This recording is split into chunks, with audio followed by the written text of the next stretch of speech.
Hello there! If you're looking for an update on Board Game Bike, I'm halfway vaccinated and plan on leaving RI on June 1st. If you've reached out to me about being a stop on the way, I'll be in touch soon. In the meantime, I'd like to talk a bit about meaning in games. I'm going to be talking about the Resistance Avalon as my example, but this is the kind of analysis that you could do with just about any game. Before we dive in though, let's establish some quick ground rules. First, this is not a how to play video or a review. If that's what you're looking for, there are plenty of other people that do that and do that really well. Instead, think of this as a literary analysis. Much like we might break down the important themes in a book or a film, I'm going to be looking at Avalon in a quest to find connections between the game and our culture, society, emotions, or any other aspect of humanity. So this is kind of like what you might do in a high school English class. We don't read and write poetry because it's cute. We read and write poetry because we are members of the human race, and the human race is filled with passion. Second, and one of the cool things that makes games unique, is that we get to talk about mechanics and how they contribute to meaning in games. The closest thing in other art would be something like interactive theater. You don't normally get to play with the art that you're also experiencing. Third, and I really want to stress this, you're free to enjoy games in any way you want. I'm not here to tell you how to feel about games, or even that you should be analyzing them on, quote, deep levels. There is nothing wrong with reading a book just for entertainment, watching a movie just to escape, or playing a game just for fun. I do that all the time. Sometimes, though, I like to pick things apart. I want to explore the connections between art and how that art makes me feel. And even if you're cool with this concept and enjoy doing the same thing, you might have wildly different interpretations than I do. And that's part of the fun. Finally, I would be remiss if I didn't mention some of the channels that are already beginning to talk about the art of board games. Shelf Stories is a remarkable channel that tackles games from a cultural and historical perspective. Welcome to Shelf Stories, the channel that tells tales from games, books, and life. No Pun Included has been on fire recently with great videos about colonialism and how games reflect our fascination with space and adventure. Like our ancestors before us, we look up at the sky and want to find out more. Rowan Ellis recently put out an interesting analysis of how and why D&D is so popular in the LGBT community. One of the reasons why I think D&D resonates so well with queer people is that the concept of identity is so important to the game itself. All three of these channels have directly influenced my desire to make a video like this. So thanks to them, and please go check them out. Whew, all right. With all that out of the way, let's get into it. Okay then. Give us a kiss. Avalon is a game with several complex layers. It deals with the nature of good versus evil, puts democracy at the forefront of its mechanics, and above all else, traffics in information, those who seek to hide and obfuscate it, and those that need it to make important decisions. All of this is fairly intertwined, but I'll mostly talk about good versus evil in the first half and the importance of information in the second half, with the democracy part pulling some double duty in both sections. Your overconfidence is your weakness. Your faith in your friends is yours. Good versus evil. We are obsessed with it. Good fighting against evil, good people who become evil people who become good. This concept permeates our art. But what does Avalon have to say about this old conflict? Well, as it turns out, quite a bit. Unlike most games, Avalon assigns the roles of good or evil to its players. This is not simply an abstraction or a shorthand that players use to describe the servants of Arthur or the minions of Mordred. This is explicitly called out in the rulebook. The Resistance Avalon is a game of hidden loyalty. Players are loyal servants of Arthur fighting for goodness and honor, or aligned with the evil ways of Mordred. The instructions then even go on to refer to players as either good or evil for the rest of the booklet, calling out these terms with a special font. Very few games allow players to embrace a role that the game explicitly calls out as evil, and even fewer still create a team dynamic that pits them against the good players. So let's dive in. First, we can conclude from the game setup that in life, evil is not so much a choice as it is something that you're born with. In Avalon, the decision to be evil or good is made for you by random chance, and you must live with that for the duration of the game.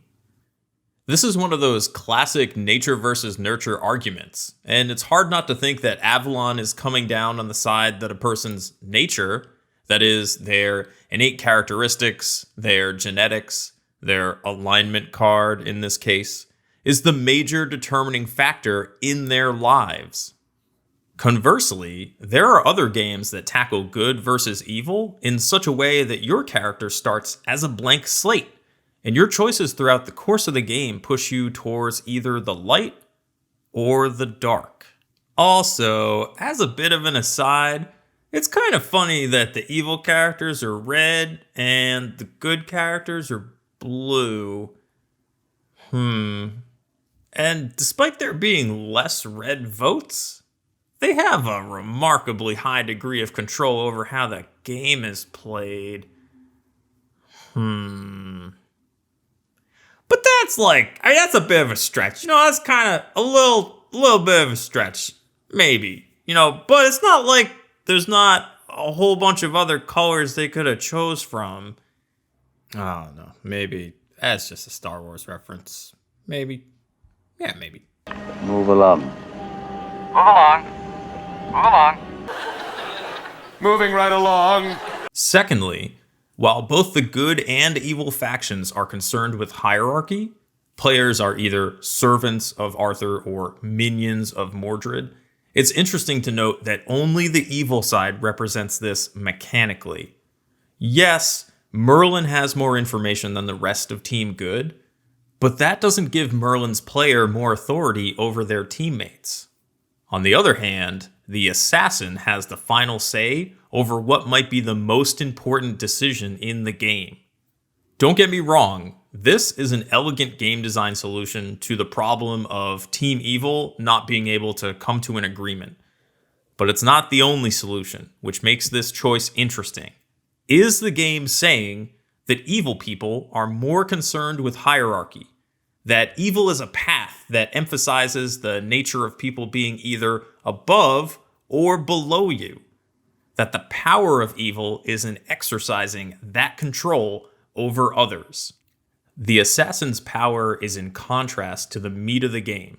When everyone is pretending to be good, we handle things democratically. Despite the imbalance of information, the power to execute decisions is evenly distributed among everyone. But once evil has revealed themselves, we have the opposite of that. Through the assassin mechanic, Avalon shows us that the true colors of evil are to shun democratic values. But opponents say it will discourage turnout by elderly, poor, and minority voters who tend not to have government IDs. The law also bans the use of ballot drop boxes outdoors or after business hours, cuts down on early voting in runoff elections, allows the state legislature to take over local election boards, and makes it a crime to provide food or water to people standing in line at the polls. Okay, this is getting weird. I didn't think board games were supposed to have anything to do with real life. I'm just trying to play a game here, Move along. Move along. All right, I'll move along, but I can't guarantee this isn't going to come up like one or two more times at least. This is just low-hanging fruit at this point. Anyway, I feel like we're missing something pretty big here. Why are the good and evil so abstracted in this game? Even the upcoming assassination is just called, quote, naming Merlin. Every other instance of evil is literally unknown. There are no illustrations, flavor text, or other descriptions to tell us what's at stake in these quests. The rulebook doesn't give examples, nor does it encourage players to make up stories about the kinds of quests they're going on. Our only hints really come in the form of the fail and success cards, which indicate that maybe the quests have to do with the Holy Grail? But even that requires a degree of knowledge outside the game, and so I'm reluctant to include it. For all we know, the quest could be anything from fetching Arthur a cup of coffee to saving entire cities from dragonfire.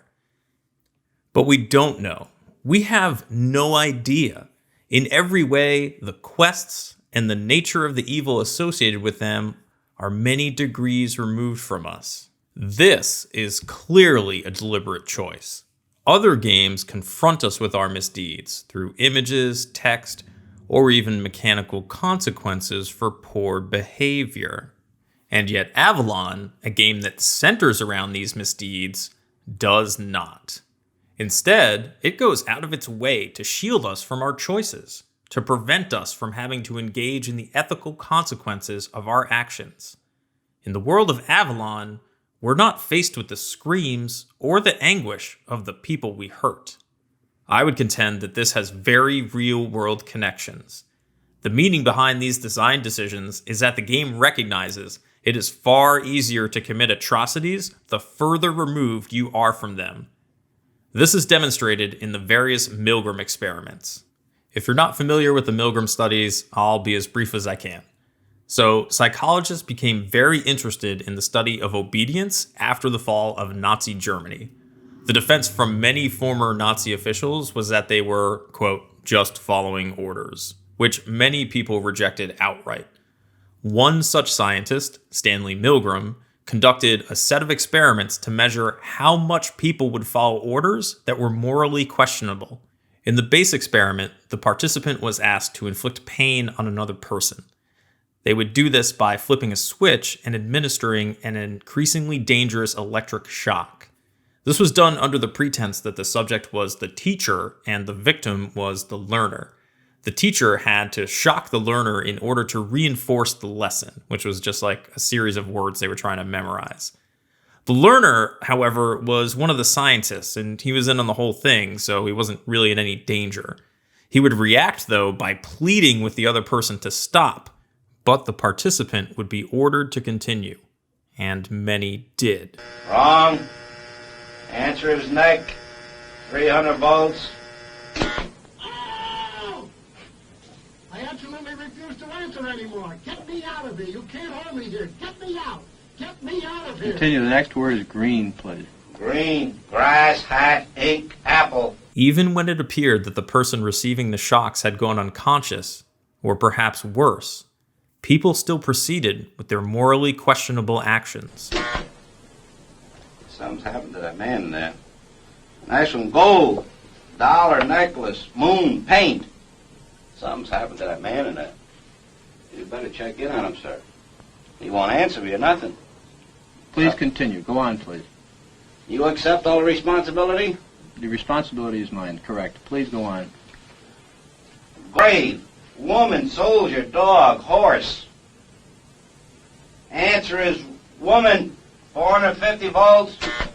Now, why do I bring this up? Well, different degrees of physical proximity had different effects. The original experiment was done with the victim and participant in separate rooms, communicating only by an intercom system. However, in a different version of this experiment, the subject had to physically press the victim's hand down onto a shock plate, bringing them much closer to the evil.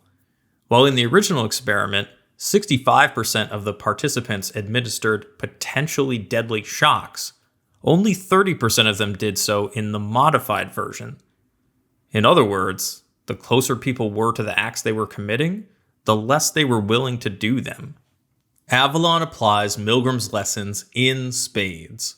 By never getting specific about what the quests are, by purposely omitting the stakes, by not even suggesting that players imagine what heroism or villainy might look like in this universe, the creators of Avalon turn evil into fun.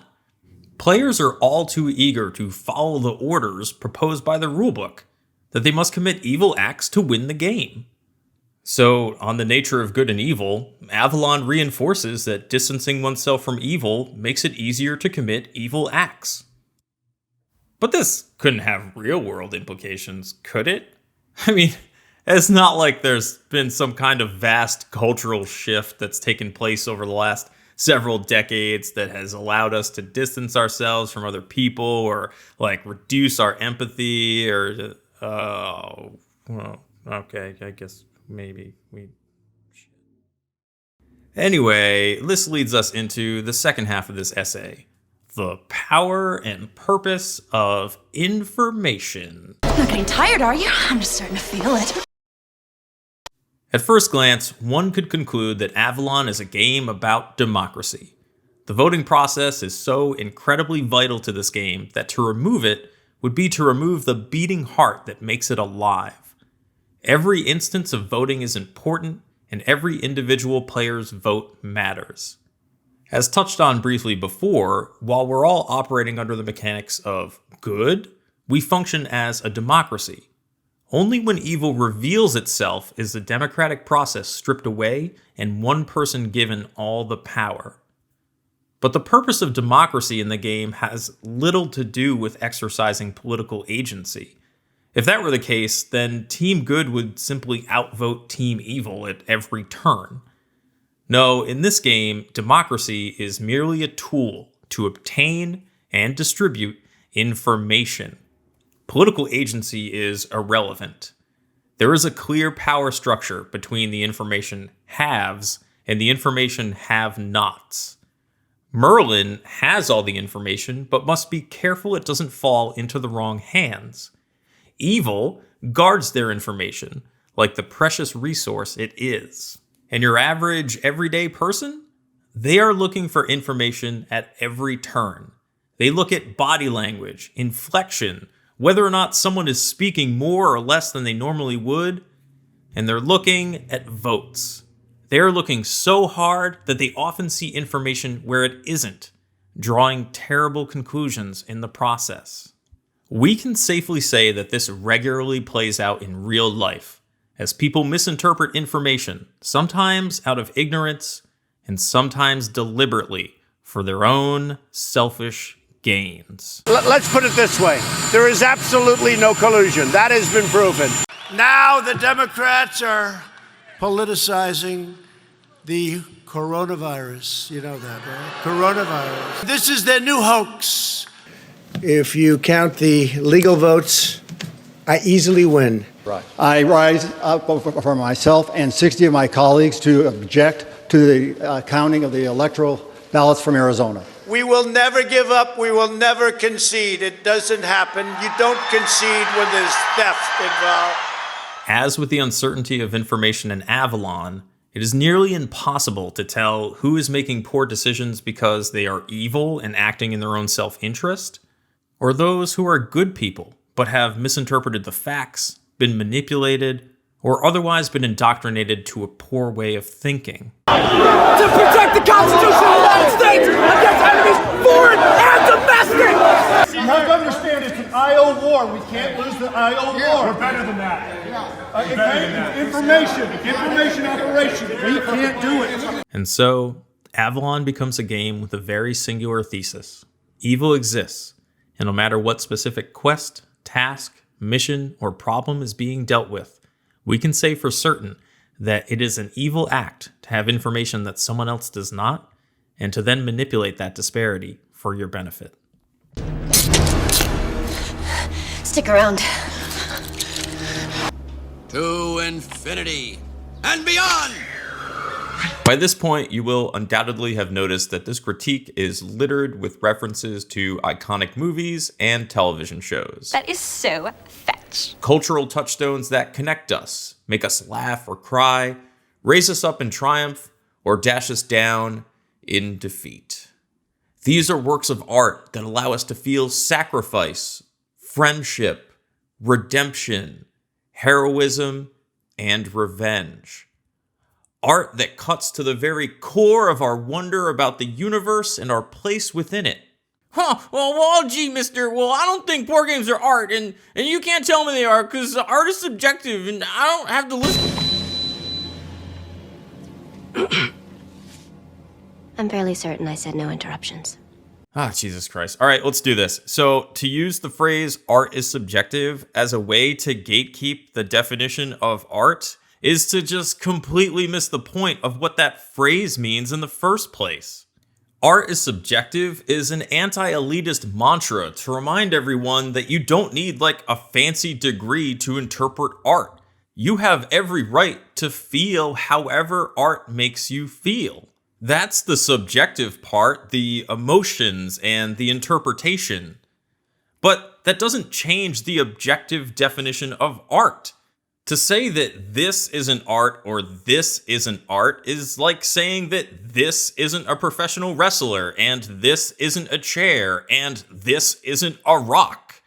And so games, yes, games absolutely have a place in this discussion of culture and art. Games are crafted with imagination and skill, and they express important ideas or feelings inherent to our very humanity.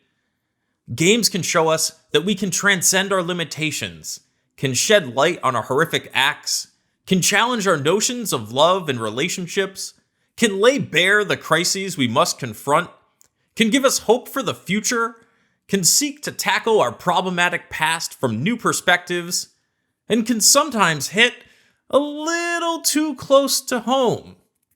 All of these and more are works of art to be considered alongside films and music and literature and theater and a host of other creative pursuits. We live our lives in stories, and we tell stories about games we've played. So, what are the meanings behind those stories? The answer to that question, my friends, is the art of board games.